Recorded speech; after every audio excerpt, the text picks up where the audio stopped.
इस प्रकार के गद्दारों को और जो आरएसएस के दलाल हैं उनको आइडेंटिफाई करके उनको दूर करना है।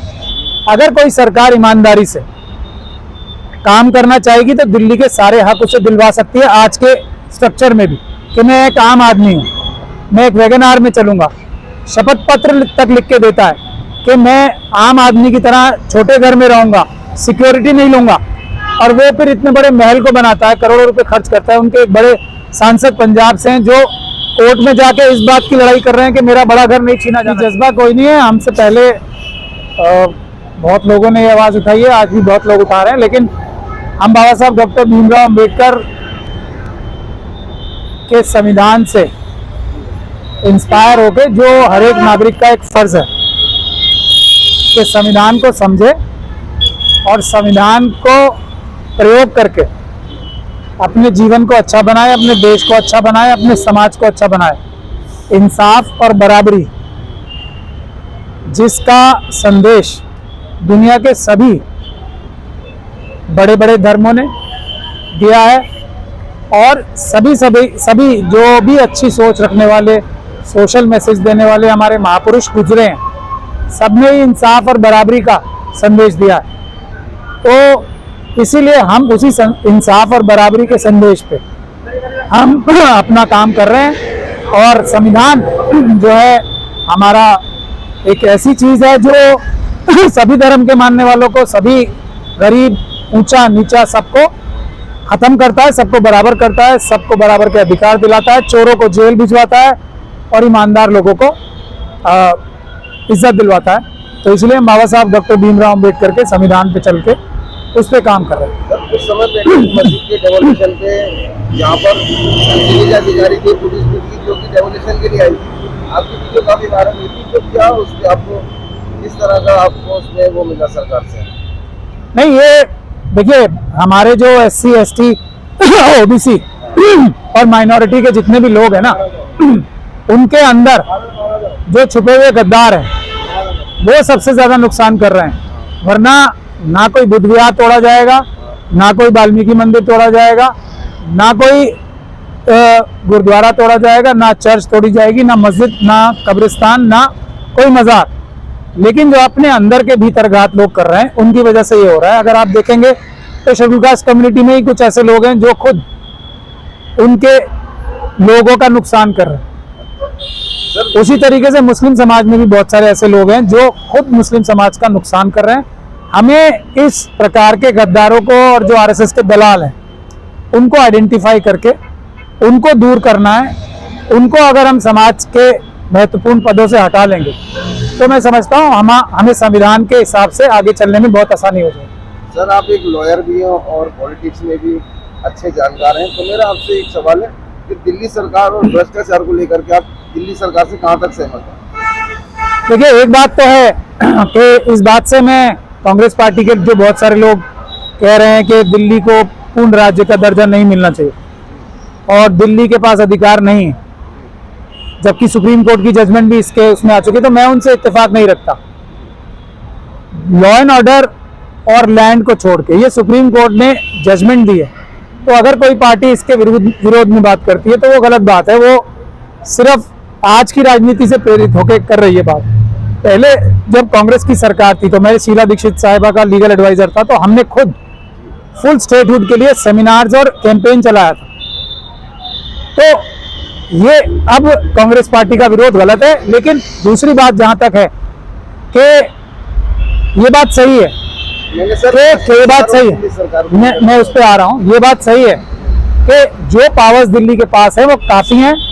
अगर कोई सरकार ईमानदारी से काम करना चाहेगी तो दिल्ली के सारे हक उसे दिलवा सकती है, आज के स्ट्रक्चर में भी।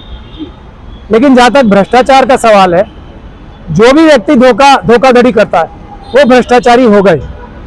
जो भी व्यक्ति ये बोलता है कि मैं एक आम आदमी हूँ, मैं एक वैगन में चलूँगा, शपथ पत्र तक लिख के देता है कि मैं आम आदमी की तरह छोटे घर में रहूँगा, सिक्योरिटी नहीं लूँगा, और वो फिर इतने बड़े महल को बनाता है, करोड़ों रुपए खर्च करता है। उनके एक बड़े सांसद पंजाब से हैं जो कोर्ट में जाके इस बात की लड़ाई कर रहे हैं कि मेरा बड़ा घर नहीं छीना जाना चाहिए। तो ये क्या आम आदमी पार्टी को, जो मॉरली रूप से करप्ट है ना, ये मॉरल करप्शन जो है ना, वो फाइनेंशियल करप्शन से भी ज्यादा होती है। इसीलिए जो लोग मॉरली करप्ट है वो फाइनेंशियली भी करप्ट होते ही हैं। तो इसीलिए आज जो बीजेपी की सरकार आम आदमी पार्टी के इतने बड़े जो मैंडेट है उसके बावजूद भी उन्हें दबा पा रही है, तो उसकी सिर्फ और सिर्फ एक ही वजह है, भ्रष्टाचार। अगर आम आदमी पार्टी भ्रष्टाचार न करती तो मैं नहीं समझता दिल्ली में भारतीय जनता पार्टी उनके सामने टिक भी पाती। खाली महमूद प्राचा ही क्यों SC ST OBC माइनॉरिटी के लिए सिर्फ महमूद प्राचा ही क्यों? बंद के अंदर इतने बड़े आलाकमान जो बैठे हुए हैं, ये लोग क्यों नहीं इस तरीके से सभी वर्ग को साथ में लेकर के आते हैं? या उन्हें डर लगता है जिस तरीके से नई संसद के अंदर संघर्ष को लाना, वो एक क्या राजतंत्र की तरफ देश बढ़ रहा है? क्या ऐसा सोच सकता है? या मुसलमान इस बात से लेकर भयभीत है या नहीं है? आपको क्या लगता है इस चीज के अंदर? मैंने अभी तो दलालों और गद्दारों की बात की थी। अगर अपने अंदर दलाल और गद्दार ना होते तो अब आप फिर उन्हीं गद्दारों और दलालों की बात कर रहे हैं। अगर वो ना होते तो देश का ये हाल नहीं होता ना। जो मुस्लिम समुदाय देश के लिए सबसे ज्यादा पहले भी कर रहा था, आजादी के बाद भी कर रहा है। हालांकि मुस्लिम समुदाय के टुकड़े टुकड़े हुए, सबसे ज्यादा नुकसान दो कम्युनिटीज को हुआ है देश में, अगर हुआ है किसी को। भारत के टुकड़े होने से एक मुस्लिम समुदाय को, एक सिख समुदाय को और तीसरा पंजाबी समुदाय को हुआ। पंजाबी समुदाय की जो भरपाई है वो काफी हद तक दिल्ली में जो वो लोग दिल्ली में आए उनकी हो चुकी है, लेकिन सिख समुदाय का नुकसान हुआ है और मुस्लिम समुदाय का नुकसान हुआ है, और सबसे बड़ी बात देश का नुकसान हुआ है। और आज भी जो नुकसान हो रहा है इन गद्दारों की वजह से ही हो रहा है, क्योंकि ये देश के संविधान के लिए काम नहीं कर रही है, RSS के लिए काम कर रहा है, और RSS का काम देश को तोड़ना है। इसीलिए जो भी मुसलमान, मैं उसे मुसलमान ही नहीं मानता जो मजलूमों के लिए काम नहीं करेगा, और जो सबसे ज्यादा मजलूम है उसके लिए सबसे पहला फर्ज रसूलुल्लाह ने हमारे लिए लगाया कि जो जितना बड़ा मजलूम है तुम्हें उसकी हिफाजत और उसकी मदद पहले करनी है। मेरी नज़र में शेड्यूल कास्ट और शेड्यूल ट्राइब आज मुसलमानों से भी ज़्यादा बड़े मजलूम है। तो अगर मैं एक पक्का मुसलमान हूँ तो मुझे शेड्यूल कास्ट और शेड्यूल ट्राइब के लिए काम ज़्यादा करना चाहिए। वही मैं कर रहा हूँ। मैं कोई ऐसा बड़ा काम नहीं कर रहा हूँ। आपको मुझसे भी सवाल पूछने चाहिए कि मैं और ज़्यादा मेहनत क्यों नहीं कर पा रहा। वो लोग तो दलाल हैं, उनकी गिनती मत कीजिए। जो भी टेलीविजन मेन स्ट्रीम मीडिया, आप देखिए ईमानदार मीडिया आप मुझे दिखाते हैं, और जो मेन स्ट्रीम मीडिया है जो क्रिमिनल्स हैं, जो RSS के दलाल हैं खुद, और वो एक दिन सब जेलों में मिलेंगे आपको, बड़े बड़े जो चैनलों पे बैठ के भाषण देते हैं ना सब, तो उनसे तो मैं टोटल बायकॉट करता हूँ। आप लोगों को कहीं भी मुझे आप कहो तो क्यों इंटरव्यू देता हूँ? क्योंकि आप असली प्रेस हो, आप देश का चौथा पिलर हो। तो असली बात यह है कि आप लोगों को इस बात को हाईलाइट करना चाहिए। जो भी मेन स्ट्रीम मीडिया में दिखाते हैं, कोई भी हो, खासतौर पे SC ST OBC और माइनॉरिटीज का जो भी लीडर मेन स्ट्रीम मीडिया जिसे दिखाती है वो दलाल है। ये मैं आपको एक फॉर्मूला बता रहा हूँ। वरना क्यों किसी भी आदमी को उठा के टेलीविजन पे ये बता देते हैं कि इतने बड़े मौलानाओं की तंजीम के वो है, फलाना है, और उनके फिर थप्पड़ मारते हैं, उनको गाली देते हैं, उनको जूते से पीटते हैं, तो वो पिटते हैं खुशी से। ऐसा नहीं है कि वो लोग राजी राजी नहीं पिट रहे हैं, वो जाके खुद पिटने ही जाते हैं वहां पे। इसके उन्हें पैसे मिलते हैं, इसके उनको लीडरशिप उनकी डेवलप RSS कराती है। ऐसे लोगों से सबसे ज्यादा सावधान रहना चाहिए। सोशल जस्टिस की राय के अंदर SC ST और माइनॉरिटी के अंदर एक वर्ग ऐसा है जिसकी वजह से ऐसा लगता है कि जितना भी मीडिया अपना पूरा जोर लगा रहा है, जिसमें सोशल मीडिया है, उसके बावजूद वो मामला बंद क्यों नहीं रहा है? क्या बीच में वो एक OBC जो कैटेगरी है वो साथ आने को तैयार नहीं है, या उसको किस तरीके से मिसगाइड करा जा रहा है? जैसे कि SC ST और माइनॉरिटी के अंदर जो दलित समुदाय है या जो निचला वर्ग है, उसके अंदर 20 दर्जा आता है OBC का, उसकी वजह से कहानी नहीं बन पा रही है। कहाँ पे ये खेल बिगड़ रहा है? नहीं, देखिए राम जेठमलानी साहब हैं, वो उन्होंने सबसे अच्छा एग्जाम्पल देके ये बात बताई है। मोदी और अमित शाह साहब को उन्होंने चीटर कहा है कि मैं तो उनका वकील हूँ, लेकिन वो दोनों चीटर हैं। और उन्होंने ये जो इंटरव्यू दिया है, आप लोगों को सबको देखना चाहिए। वो तो जो चीटर होते हैं ना, RSS और जो मनुवादी मानसिकता है, वो चीटिंग का धंधा है। वो हजारों साल तक लोगों को ये बताते रहे कि सब लोग एक खास समुदाय यानी कि ब्राह्मणों की सेवा करने ही पैदा हुए हैं। तो जो लोग इतनी बड़ी चीटिंग इतने सालों तक कर सकते हैं, तो उनसे बचना, उनके मकर जाल से बचना भी अपने आप में एक बहुत बड़ी एक अचंबा है। और ये सब आप लोगों की सोशल मीडिया की मेहनत से ही जो आज बदलाव आ रहा है ना, वो आता जा रहा है धीरे धीरे। वो आप लोगों की बदौलत आ रहा है, हम जैसे मुट्ठी भर लोगों की वजह से आ रहा है जो अम्बेडकरवादी दिल से। तो लेकिन और ज्यादा होगा। आप बात समझ लीजिए ध्यान से कि ढोल गवार शूद्र पशु नारी, शूद्र कौन है? ओबीसी तो शूद्र हैं। धीरे धीरे उनके लोगों की ये बातें समझ में आ रही है। जो हम लोग हैं, हम लोग और SC ST तो अवर्ण है, हम लोग तो किसी गिनती में ही नहीं है। माइनॉरिटीज और अवर्ण जो शेड्यूल कास्ट शेड्यूल ट्राइब है वो तो अवर्ण है, वो तो वर्ण व्यवस्था जो चतुर्वर्ण व्यवस्था उसमें आता ही नहीं है। तो हम लोग तो है ही नहीं, ये तो शूद्र तो ओबीसी को बोला जाता है ना।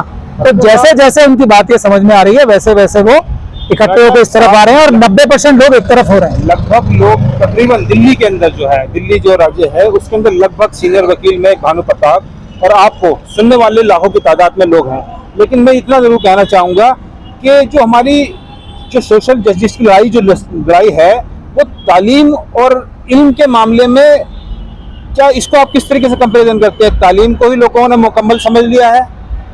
मैं इस बात में थोड़ा सा आपसे चाहूँगा कि आप सही तरीके से इसके अंदर कुछ लोगों को समझा पाए। मैं तो समझाना चाहता हूँ लेकिन आपकी बातों को लोग ज़्यादा जस्टिफाई करते हैं, लोग समझते हैं। तो तालीम को क्या मुकम्मल समझ लिया है? तालीम के बीच में जो प्राइवेट जो स्कूल है जो इतनी महंगी फीसें लेते हैं उसमें तरबियत नहीं देते। तरबियत हमें अपने आप देनी है, बच्चों को 2500 फीस भी देनी है, तरबियत हमें अपने घर में देनी है। सिर्फ तालीम को मुकम्मल समझ लिया, इसके लिए थोड़ा सा आप समझाएंगे? बाकी मैं बता सकता हूँ लेकिन आपकी चाहूँगा कि आप जरूर बता पाएँ। नहीं, आपने बहुत अच्छा सवाल किया और मैं शुक्रिया अदा करता हूँ कि आप इसका जवाब मुझसे चाहते हैं। आप मुझे इस लायक समझते हैं कि मैं जवाब दे सकता हूँ इसका। देखिए, इल्म और तालीम में बहुत फ़र्क होता है। तालीम एक पढ़ाई लिखाई है। जैसे जो आलिम है हमारे, जिनमें ईमान नहीं है, जिनमें जज्बा ईमानी नहीं है, वो तालीम किस काम की? वो तो बहुत सारे जो ज़ायनिस्ट लोग थे उन्होंने भी इस्लाम की तालीम ली और उसका नुकसान करने के लिए उसका इस्तेमाल किया। सबसे पहली चीज़ है तालीम से जो इल्म हासिल करते हैं, जो इंसाफ और बराबरी के लिए इस्तेमाल करने के लिए आपको जो आपका एक शख्सियत बननी चाहिए, वो सबसे अहम बात है। जिसकी तालीम जो आप और हम जैसे लोग हैं वो देते हैं और जिसकी तालीम जो माँ बाप हैं उनकी जिम्मेदारी होती है, परिवार वालों की जिम्मेदारी है। जहाँ तक थोड़ी सी बात रोक करके सर की इतना कहना चाहूँगा, सर को कहने का मतलब ये है कि तालीम सिर्फ एक रास्ता है और मंजिल जो है वो इल्म है। तो तालीम को मंजिल ना समझ लें और आप इल्म तक पहुंचने की कोशिश करें। जब भी सोशल जस्टिस की लड़ाई हो पाएगी तभी आप अपने हक और अख्तियार को हासिल कर पाएंगे। जैसे संविधान है जी। आप देखिए, संविधान एक तो लोग पढ़ते नहीं है, जो पढ़ के भी हैं वो इसे समझते नहीं है और समझ के इसका इस्तेमाल नहीं कर पाते। तो ये संविधान से ही हम समझाना चाहते हैं कि संविधान में इतनी ताकत है कि वो हर एक इंसान के, जो भारत का नागरिक है, उसके हर समस्या का समाधान संविधान में मौजूद है। लेकिन संविधान पहले तो लोग पढ़ते नहीं है, पढ़ लेते थे उसको समझते नहीं है और समझ भी लेते हैं तो उस पर अमल करने की उनको जरिया नहीं मालूम। तो संविधान के रास्ते पे ही हमें चल के संविधान समझना चाहिए। रोजमर्रा की जिंदगी में संविधान से बहुत फायदा है। हमारी रोजमर्रा की जिंदगी बहुत अच्छी और खुशहाल हो सकती है अगर हम संविधान का इस्तेमाल अपनी रोजमर्रा की जिंदगी में करें। शुक्रिया साहब, आपसे बात करके। महमूद पाशा साहब हमारे साथ में हैं और आज जो महमूद पाशा जी से बात करके जिस तरीके का उन्होंने बताया कि तालीम को आप मंजिल ना समझ लें, इल्म की तरफ बढ़ें, क्योंकि इल्म जो है मुकम्मल है। इसी तरीके से SC ST OBC और माइनॉरिटी को जो भड़काया जा रहा है